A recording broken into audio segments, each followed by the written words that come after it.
আসসালামু আলাইকুম সম্মানিত গায়েস, আপনাদের মাঝে আজকে আমরা খেলা দেখলাম বাংলাদেশ বনাম আইল্যান্ড T20। তা আমাদের বাংলাদেশের দুঃখজনক বিষয় হচ্ছে কিছু কিছু সিস্টেম চেঞ্জ করার কারণে হয়তোবা আজকে বাংলাদেশ খেলাটা হারছে। আর বোলিং লাইনটাও মোটামুটি অনেকেই খারাপ বল করেছে আজকে।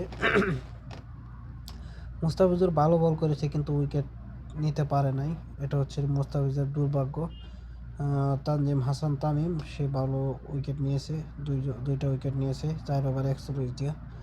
শরীফুল ইসলাম 4 ওভারে 42 দিয়া 1 উইকেট নিয়েছে। যাক, সবথেকে ভালো বোলিং করেছে রিশাদ হোসেন। সে আপনার 34 রান দিয়ে 1 উইকেট 4 ওভার। যাক, মাশাল্লাহ। তা বোলিং লাইনটা যেরকম খারাপ ছিল না, মোটামুটি জেতার মতো রান ছিল, কিন্তু দুঃখজনক বিষয় হচ্ছে আমাদের ব্যাটসম্যান তানজিম হাসান তামিম অসাধারণ ব্যাটসম্যান, ওপেনিং T20 ভালো খেলেছে। এই পারভেজ হোসেন ইমন সে একটা বাজি খেলোয়াড়, তাকে অনেক দিন ধরে দেখে আইতাছি আমরা, সে কোনো ভালো ফর্ম দিতে পারে নাই। এক ম্যাচ ভালো খেললে 6 ম্যাচই মানে 1 2 3 4 5 এরকম রান করে। লিটন দাস উনি হচ্ছে ক্যাপ্টেন, ওনাকে কিছু বলার মতো নাই। উনি T20 ভালো ক্যাপ্টেনশিপ পালন করেন, তাকে অসংখ্য ধন্যবাদ।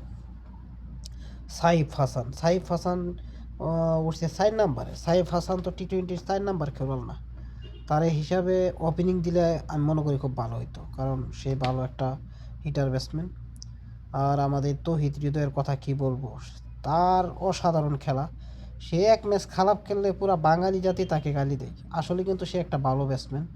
তাকে আমাদের বাংলাদেশের হিটার ব্যাটসম্যান হিসাবে তাকে খুব ভালো, যেমন আগে মুশফিকুর রহমানের জায়গাটা সে দখল করছে, সেই হিসাবে তাকে অসাধারণ ধন্যবাদ এবং আমার পক্ষ থেকে আন্তরিকভাবে অনেক অভিনন্দন।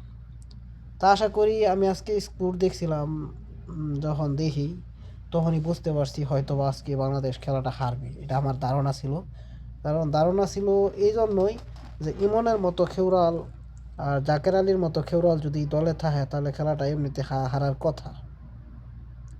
হ্যাঁ, এই দুইজন খেউরাল রে যেন কেন দলে রাখে আমি বুঝি না, মাঝে মাঝে মাথা কাজ করে না।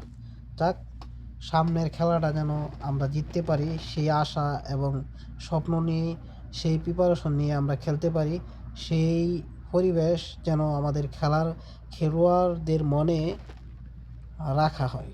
তা সবাই ভালো থাকবেন, সুস্থ থাকবেন। আবারও সামনে এই খেলা প্রসঙ্গে আবারও ভিডিও নিয়ে আসবো ইনশাআল্লাহ।